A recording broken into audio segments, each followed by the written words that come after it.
Good morning, everybody. Marlene, aka Snow Gardener 307.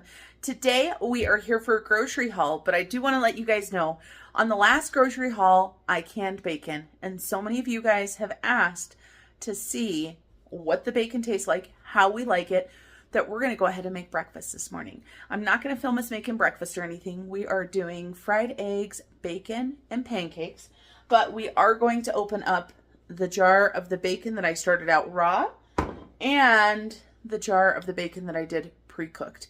We're going to film opening those and seeing what the texture is like. Obviously, we probably are going to throw them into a pan to pan fry them, and then you'll get a taste test from my husband and I. But first, let's go ahead and get the grocery haul done. All right, everybody, I have went to the store. I've got my meal plan, and I did have some people that asked to see the stuff that I canned from my grocery haul last week. So I did can two different versions of peach jelly. This one is just your typical peach jelly. It turned out absolutely amazing. And then I did a batch of cinnamon peach, or peach with a little bit of cinnamon, and that one is delish as well. The blueberries are still frozen in the freezer because I don't have time yet to do some blueberry pie filling. Maybe this week. Remember, you guys, I'm doing a double batch of blueberry pie filling. So let's go ahead and jump into our meal plan for this next week. Here is my meal plan for this upcoming week. It is my short week, which means I only work on Wednesday and Thursday. So on Monday, we're going to go ahead and do biscuits and gravy with scrambled eggs and hash browns. And I'm going to be making homemade biscuits. And then we're going to go ahead and do some fajitas with beans and rice. We're going to do chicken fajitas. Then we're going to go ahead and do leftovers on Wednesday and fend for yourself on Thursday, because these are days that I work 12-hour shifts. On Friday, we're going to go ahead and do a barbecue chicken pizza. And with this, we are going to go ahead and put some pickled onion on this as well. We think that will be delicious. My hubby is going to go ahead and smoke up a couple of the turkey breasts that we have in the freezer to get those out.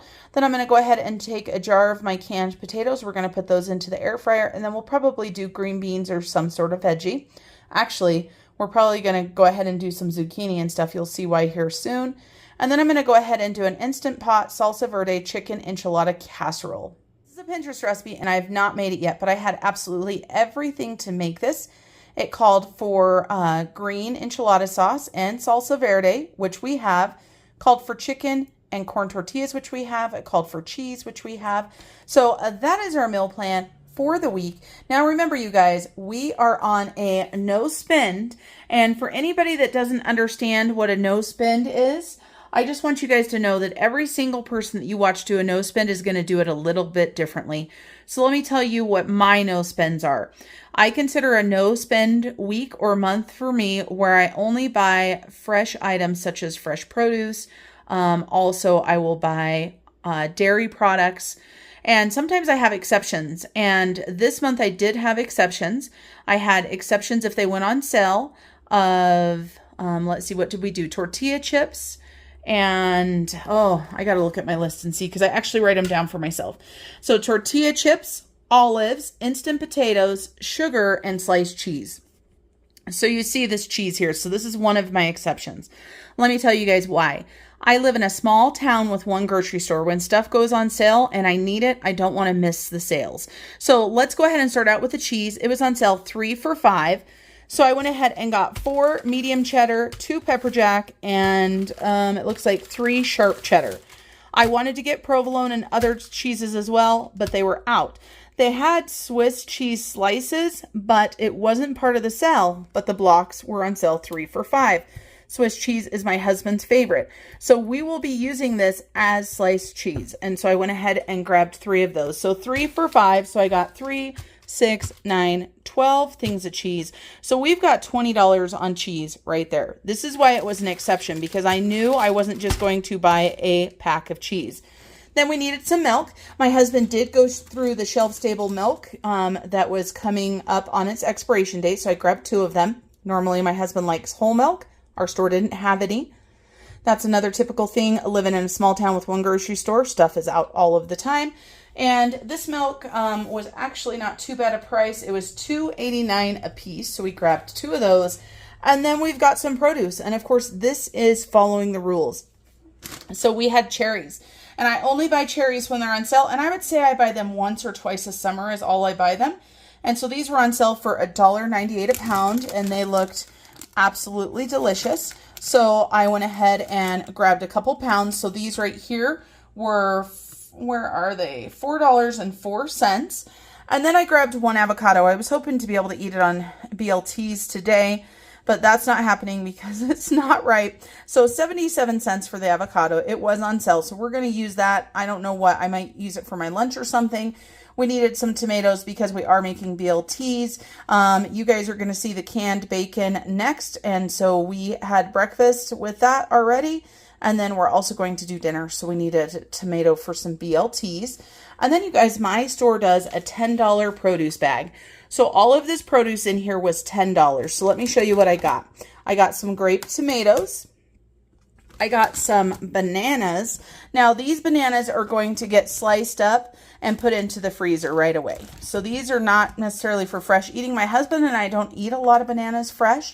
I might keep one out for me to eat for lunch, but that's it. So we've got quite a bit of bananas. And then they had gala apples. So I went ahead and grabbed, I think I grabbed 6 gala apples. 1, 2, 3, 4, 5, and 6. Yep, so 6 gala apples. And then they had oranges, and I just grabbed a couple oranges because it's just my husband and I now. For anybody that does not know, my son moved out earlier this month, so we are officially empty nesters. And then for fajitas, I went ahead and got a red bell pepper and a green bell pepper.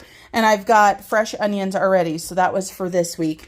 And then I grabbed a couple cucumbers for fresh eating. And then we also got a yellow squash. And it looks like 4 zucchinis. And my garden is still not producing zucchini, so that's why I'm still buying these. And so I find the trick with zucchini, you guys, if you put it into a Ziploc bag, it will last quite a while. I love grilling zucchini and squash up on the grill. And then the last thing in here is baker potatoes. And so I went ahead and grabbed 4 of those. I figure that can be a good side dish for my husband and I for a couple meals. Not on the grocery list this week, obviously, but we can add a baked potato anytime we want. And so, you know, if we wanted to do a baked potato instead of the canned potatoes in the air fryer, we might do that as well. So this is all of this right here for $10. And I think that when they do those bags, they're an absolute amazing deal. So this is our grocery haul. All of this produce, some milk, and some cheese, because the cheese was one of my no-spend exceptions. And let me grab my receipt. So this week we spent $42.03, so $42. Now we are doing a no-spend to try to, first of all, use up some of the food that we have in our prepper pantry and our freezers and such. But we're also doing it to just make some extra debt payments. This week was an unusual week. This last week, if you watch my grocery haul, then you know that it was an unusual week with my daughter having surgery and us attending a funeral. We had to go out of state for the funeral. So I'm taking whatever money is left over from the food budget and using that towards the food money that was spent. Now, we did go over that because we had a dinner with my brother, sister-in-law, my niece, my nephews. I almost said niece. I don't have a niece on that side. My nephews. We also did lunch with them after the funeral service. And so I also paid for my daughter and her boyfriend. And we sat for quite a while. So we had drinks and lunch and dessert. And so it was a large bill. So that is what that extra money is going to go towards this week. But I'm still happy that we're doing a no spend because that meant that I don't have to come up with that. I would say it's close to $200 between those 2 meals. And so we're going to probably use a little bit of the prepper pantry money to go ahead and pay for that as well. So let's go ahead and jump into this canning bacon test tasting experiment. Okay, everybody, so we have got 2 different kinds of canned bacon. As I mentioned in the last canning video, this is a Rebel canning method, so that is up to you whether you want to do it for your family or not. So they were both great. You guys have asked about a can opener for canned goods. This right here, I think, is the best. And of course, this is a newer design. I know there are some older designs out there. I love this, and I do save most of my lids because this doesn't damage them at all. Now, for that, I use it for either just storage purposes, or I go ahead and use it to do frozen things. So we have got the pre-cooked bacon right here. So let's take a look at what it looks like. So you can see we do have a little bit of bacon grease on the bottom, but not a ton. And if you didn't watch my last video where I canned this up, make sure you go back and check that out. It is last week's grocery haul video. So we pre-cooked this. I would say about halfway is what we did. And let's see, how messy am I going to get trying to get this bacon out? So I'm just going to plop this open, and we're just going to plop this bacon out onto the plate. So we have got, I think, 7 or 8 pieces of bacon. And so coming out of the can, they are not crunchy. I just accidentally broke that one in half, but that's fine. Not crunchy, but we are planning on pan frying these up. Let's take a look at this other one. So this one, you can see a lot more bacon grease on the bottom because it was completely raw. So let's see what's going to happen when we try to pull this out. So we've got lots of stuff on the bottom. So we're going to go ahead and unroll this. And we're going to get this bacon on out of here.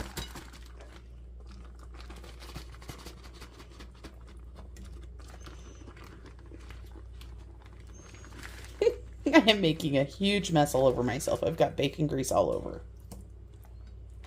I can tell you from just getting it out of the jar that I prefer the first method, which is the pre-cooked bacon already. Okay, I got some bacon grease washed off. And if you hear something in the background, my husband is working on the sewing machine. The bobbin wasn't quite right. So let's take a look at this. So we've still got good texture in this one. This one is covered in bacon fat right here. You can see that piece.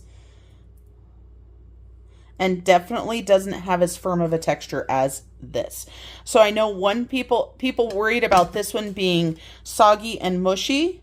And I wouldn't say it's mushy, but this is going to take a lot more pan frying than this is. So let's go ahead and pan fry some of it. Okay, so I'm going to go ahead and heat up this pan right here. And we are just going to put 1 piece of each in here, just a half piece, to see how long it takes to cook up.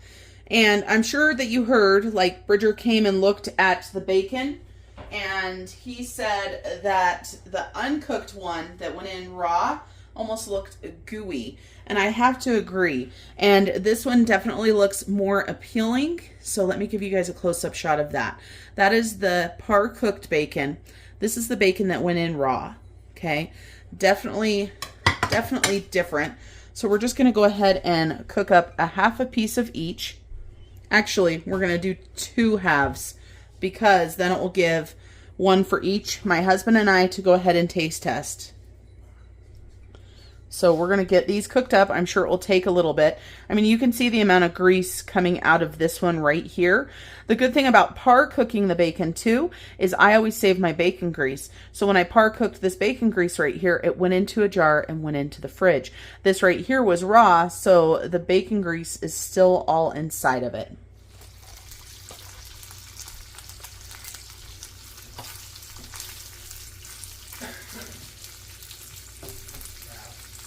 One thing that I notice as I'm cooking the bacon is this bacon seems like it wants to fall apart. I don't know if you guys can visually see that, but it's definitely got more cracks and creases in it, whereas this bacon in the front right here still is nice and firm together.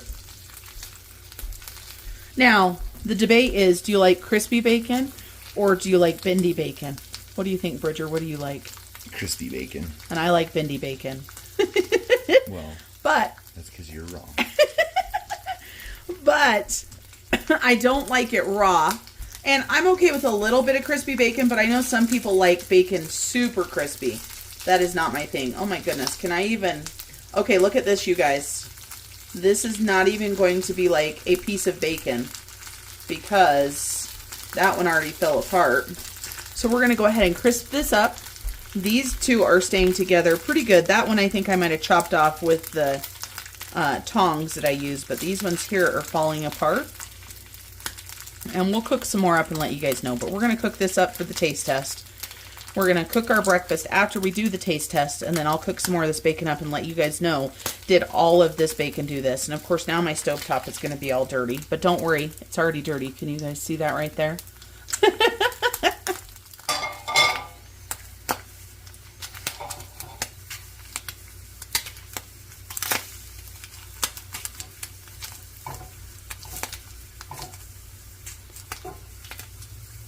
All right, this is where I'm going to cook this bacon to. I'm going to go ahead and take it out. You can see in the pan just by looking at it how it fries up. So we'll go ahead and pull this out. Now, one thing that I want to try for you guys too is I want to microwave a piece of each, because I know some people just like to pop their bacon into the microwave really quick to crisp it up. So we're going to go ahead and do that as well. So we did have this one piece that had a little bit fall off. But the other one, this is the two pieces of bacon that were not cooked at all before they were canned. These are the two that were. So let's go ahead and microwave a piece. So whenever I microwave bacon, I always put a paper towel. And so we're just going to go ahead and take this half piece because it's on top. You can see there's a lot of bacon grease on that. And then we're going to go ahead and take this piece right here and put it in half, and we're going to put this in the microwave for 30 seconds.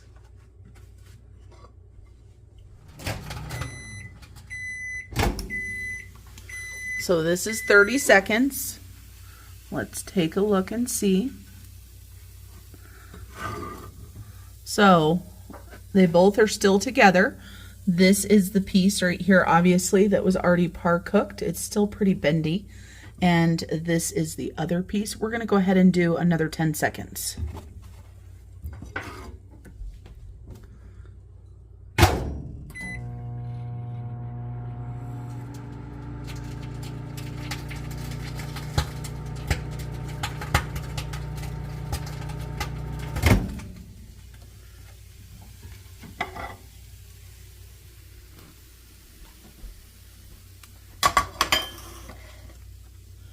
So here's what our microwave bacon looked like. And even in the microwave, you can see that this piece right here fell apart. And look at that, you guys. It's definitely got a different texture. Now, let's have Bridger come in so that we can do a taste test and taste this bacon and see if the pan-fried one, if it actually has a texture difference or a taste difference. All right, you guys. So this is the... We're going to test the stuff that was raw.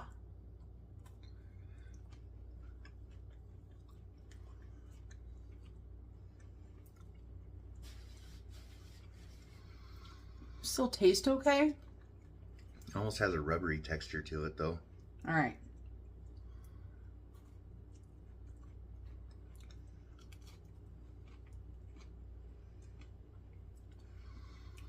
The texture on both is actually pretty similar, don't you think? I think the par cooked is way better, though. Par cooked is our vote on which way to go, and you guys could tell that it just didn't stay together. I mean, look at that piece of bacon right there in Bridger's hand. It's just kind of all messed up. So I enjoy it. This was super easy to throw into a pan. You have got some more food stability. You've got some food security because you have that in your pantry instead of in your freezer. So if you have a long power outage or something like that happens. But let's go ahead and see if the microwave ones are similar.